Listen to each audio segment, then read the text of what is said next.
Hello students, today we are going to take the chapter from class 7th. Here this is chapter number 11, the face on the wall. So let's start with the chapter. The face on the wall that appears and disappears. दीवार पर बना हुआ चेहरा जो दिखाई देता है और फिर गायब हो जाता है.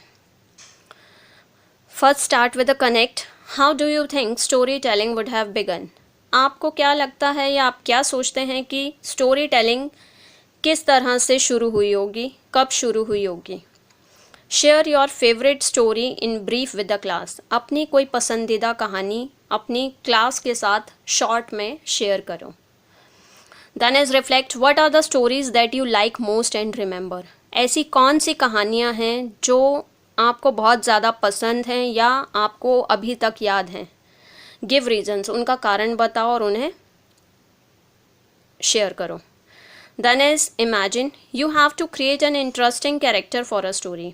आपको एक कहानी के लिए एक बहुत ही मज़ेदार कैरेक्टर क्रिएट करना है, बनाना है. Give your character a name, place of origin and a unique feature. It could be anything, special powers, language, appearance, etc.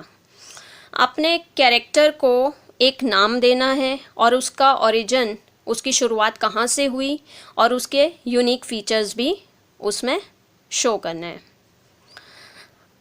Then is before you read. In this section you will came to know something about the author or poet.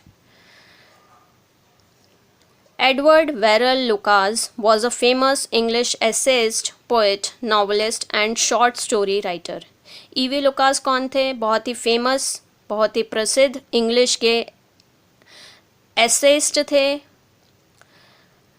कवि थे, novelist थे और short story लिखने वाले लेखक थे. He has written nearly 100 books. उन्होंने लगभग 100 के आसपास किताबें लिखी. Some of his essays about cricket are still considered among the best instructional material. उनके जो कुछ essays थे क्रिकेट के बारे में वो बहुत ही ज़्यादा बेस्ट, अभी तक बेस्ट माने गए हैं. He is remembered best for his essays and books about London and travel abroad. और उन्हें आज भी उनके essay और उनकी बुक्स जो लंदन या उनकी बाहर की ट्रैवलिंग से रिलेटेड थे उनके लिए आज भी उन्हें याद किया जाता है. The face on the wall is mostly set in an old house in Great Ormond Street in London. Face on the wall story कहाँ सेट हुई है? ग्रेट ऑर्मंड स्ट्रीट है लंदन में, वहाँ के एक पुराने से घर में स्टोरी को सेट किया है. Lucas spent most of his life in London, which is the commercial hub of England. Lucas ने अपनी जो ज़्यादातर ज़िंदगी थी वो लंदन में स्पेंड की, जो कि एक बिजनेस सेंटर भी माना जाता है. Many non-Londoners live in rented apartment in London. जो नॉन लंडनर्स थे वो लंदन में एक रेंट पर अपार्टमेंट रेंट पर लेकर वहाँ रहते थे. The youth in the story to takes a rented room where most of the events of the story take place. जो यूथ यहाँ पर जिस व्यक्ति के बारे में स्टोरी में बताया गया उसने भी एक रूम लिया रेंट पर और वहीं पर ही ज़्यादा जो स्टोरी के इवेंट्स हैं वो घटित हुए थे. तो आप स्टोरी स्टार्ट करते हैं. We were talking of events at Dabney's which could not be explained by natural causes. हम डैबनी के यहाँ कुछ इवेंट्स के बारे में बातचीत कर रहे थे जिन्हें नेचुरल कॉजेज़ के ज़रिए एक्सप्लेन नहीं किया जा सकता था. Most of us had related an instance each without producing much effect. उनमें से हम में से कुछ एक जो ऐसे थे उन्होंने एग्जाम्पल्स के थ्रू, उदाहरण के थ्रू भी इसे बताया पर ज़्यादा कुछ प्रभावित नहीं कर सके. Among the strangers was a little man with an anxious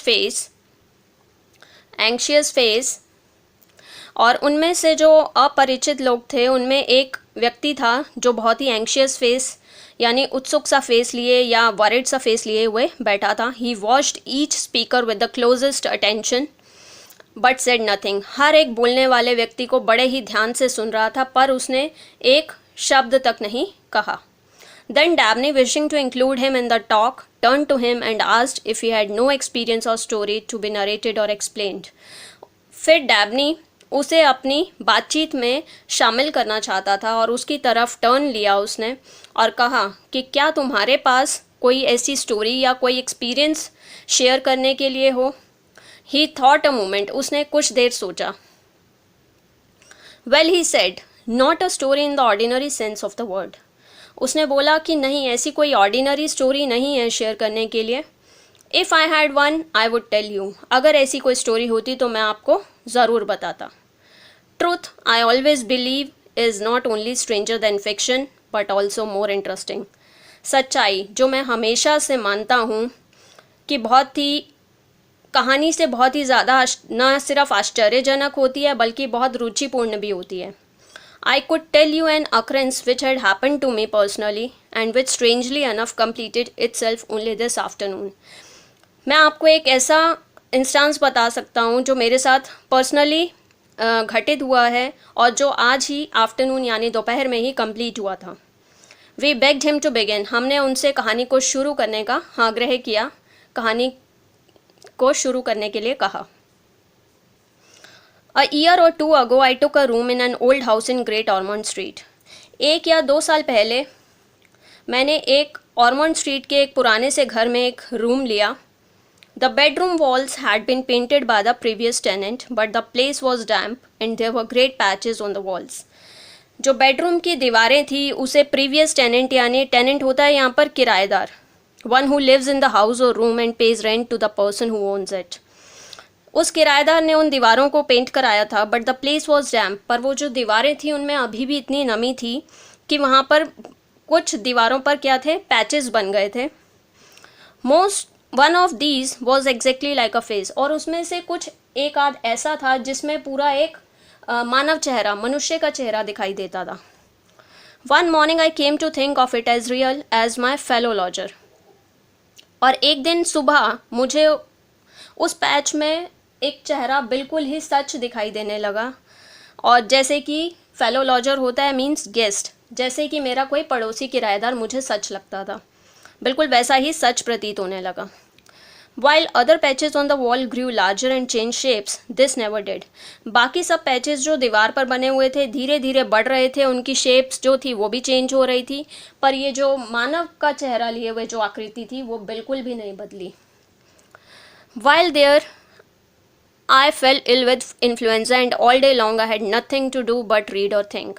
वहाँ पर रहते हुए मुझे इन्फ्लुएंजा भी हो गया, बैड कोल्ड हो गया, जिसको इन्फ्लुएंजा होता है, एक बैड कोल्ड है, एक डिजीज़ है, मुझे वो हो गई. एंड ऑल डे लॉन्ग, और पूरा दिन मेरे पास वहाँ पर रहते हुए कुछ भी काम नहीं होता था सिवाय पढ़ने के या सोचने के. It was then that the face began to get a firmer hold of me. और उस चेहरे ने मेरे दिल दिमाग पर पूरी छाप छोड़ दी थी. It grew more and more real and remarkable. मुझे वो चेहरा बहुत ज़्यादा सच दिखना शुरू हो चुका था. There was a curious curve of the nose and the forehead was remarkable. जो उसका नोज़ था, उस चेहरे में जो नोज़ दिखाई दे रहा था एक कर्व शेप लिया हुआ था, और जो उसका फोर हेड था बहुत ही रिमार्केबल था. In fact the face of an uncommon man. और ऐसा लग रहा था कि कोई असाधारण व्यक्ति का फेस लग रहा था, जो कि अ मैन इन 1,000, जो कि हज़ारों में से किसी एक व्यक्ति का होता है. Well I got better but the face still controlled me. धीरे धीरे मैं बिल्कुल ठीक होने लगा, पर जो चेहरा था उसने मुझे अभी भी अपने नियंत्रण में ले रखा था, अभी भी कंट्रोल कर रखा था. I found my self searching the streets for the one like it. और मुझे ऐसा लगा कि मैंने उस चेहरे को स्ट्रीट्स में ढूंढना शुरू कर दिया है. समवेयर आई वॉज कन्विंस्ड, मैं उससे इतना ज़्यादा कन्विंस हो गया था, the real man must exist. और मुझे लगने लगा था कि ये चेहरा वाकई में ही, सच में ही कोई इंसान ऐसा है होगा, मुझे उसे ढूंढना चाहिए. I only knew that he and I were in some way linked by the fate.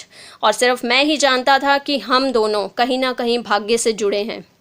In when I often went to places where people gather in large numbers, political meetings, football matches and railway stations. और दर्द में मैंने उन जगहों पर भी जाना शुरू कर दिया जहाँ पर बहुत ज़्यादा मात्रा में लोग इकट्ठे होते हैं, लाइक पॉलिटिकल मीटिंग्स में, या फुटबॉल मैचेस को देखने लोग आते हैं, रेलवे स्टेशंस पर गैदर होते हैं. मैंने उन सब जगहों पर उसे ढूंढना शुरू किया. The search became madness with me. उसको ढूंढने की जो मेरी उत्सुकता थी वो उस चीज़ ने मुझे बिल्कुल पागल कर दिया था। I stood at busy corners watching the crowd until people thought me mad. और मैं घंटों उन बिजी कॉर्नर्स पर खड़ा रहता था, उस भीड़ को देखता रहता था, जब तक कि वहाँ के लोग मुझे बिल्कुल ही पागल नहीं समझ लेते थे। And the police began to know me and be suspicious. अब तो पुलिस भी मुझे जानने लग पड़ी थी और उस पुलिस को भी मुझ पर शक होने लगा था। I at last saw him. और अंततः मैंने उस आदमी को पहचान लिया। He was in a taxi driving east along Piccadilly. और मैंने उस आदमी को पहचान लिया। वो टैक्सी में ईस्ट की तरफ, पिकैडले एक जगह है, वहाँ जा रहा था। I saw an empty taxi coming. मैंने एक खाली टैक्सी आती हुई देखी। Follow that taxi I said and leaped in. मैंने उससे बोला कि उस टैक्सी को आपको फॉलो करना है, और मैं झट से उसमें बैठ गया। The driver manage to keep it in sight and it took us to Charing Cross. और ड्राइवर ने किसी तरह से उसका पीछा करते हुए मुझे चेयरिंग क्रॉस तक पहुंचा दिया। I rushed on to the platform and found my man with 2 ladies and a little girl. मैंने उस प्लेटफॉर्म पर झट से गया और मैंने उस आदमी को 2 महिलाओं के साथ और एक छोटी सी लड़की के साथ देखा। They were going to France. I stayed there trying to get a word with him. वो फ्रांस जा रहे थे और मैं वहाँ पर रुका और मैं उससे बातचीत करने की कोशिश करने लगा, बट इन वेन, पर कामयाब नहीं हो सका। They move to the train in one group along with other friends. और उन्होंने ट्रेन पर जाने के लिए वो मूव ऑन करने लगे अपने बाकी मित्रों के साथ। I hastily purchase the ticket to Folkestone hoping to catch him on the boat before it sailed. मैंने जल्द से जल्द टिकट फोक्सटोन के लिए ख़रीदी, इस आशा में कि मैं उन्हें बोट पर जाने से पहले मिल लूँगा। But at Folkestone he got on to the ship before me with his friends. पर जैसे ही मैं फोक्सटोन पहुँचा, वो जहाज़ पर जा चुके थे अपने बाकी फ्रेंड्स के साथ, अपने बाकी मित्रों के साथ। And they disappeared into a large private cabin. और वो एक बड़े से लार्ज प्राइवेट कैबिन में अंदर चले गए। Again I was defeated. अब मैं फिर से हार गया। But I was determined to go with him. पर मैंने निश्चित कर लिया था कि मैं उनसे ज़रूर मिलूँगा। I had only just enough for a single fare to Boulogne. और मेरे पास सिर्फ इतना ही अमाउंट था कि मैं एक तरफ का इतना किराया था कि मैं बोलोन जा सकता था। But nothing could stop me now. पर अब मुझे कोई भी चीज़ रोक नहीं सकती थी। I took up my position opposite his cabin door. और मैंने उनके कैबिन डोर के सामने अपनी पोजिशन ली एंड वेटेड। और वहाँ इंतज़ार करने लगा। After half an hour the door open and he came out with the little girl. आधे घंटे के बाद जब दरवाज़ा खुला तो वह आदमी एक छोटी सी लड़की के साथ बाहर आया। My heart beat fast. जो मेरी दिल की धड़कनें थी बहुत ज़्यादा बढ़ गई थी। There was no mistaking the face. अब मैं फेस को पहचानने में बिल्कुल गलती नहीं कर रहा था। Every line was the same. जो उसके चेहरे की जो रेखाएँ थी बिल्कुल मिलती थी। He looked at me and moved towards the way to the upper deck. उसने मेरी तरफ देखा और अपर डेक की तरफ चल दिया। It was now or never I felt. मैंने सोचा या तो अभी या फिर कभी नहीं। Excuse me, I stammered. मैंने घबराहट के साथ, लड़खड़ाती हुई आवाज़ के साथ बोला, But do you mind giving me your card? क्या आप मुझे अपना कार्ड दिखा सकते हैं? I have a very important reason in asking it. इस कार्ड को मांगने के पीछे मेरा बहुत ही महत्वपूर्ण कारण है।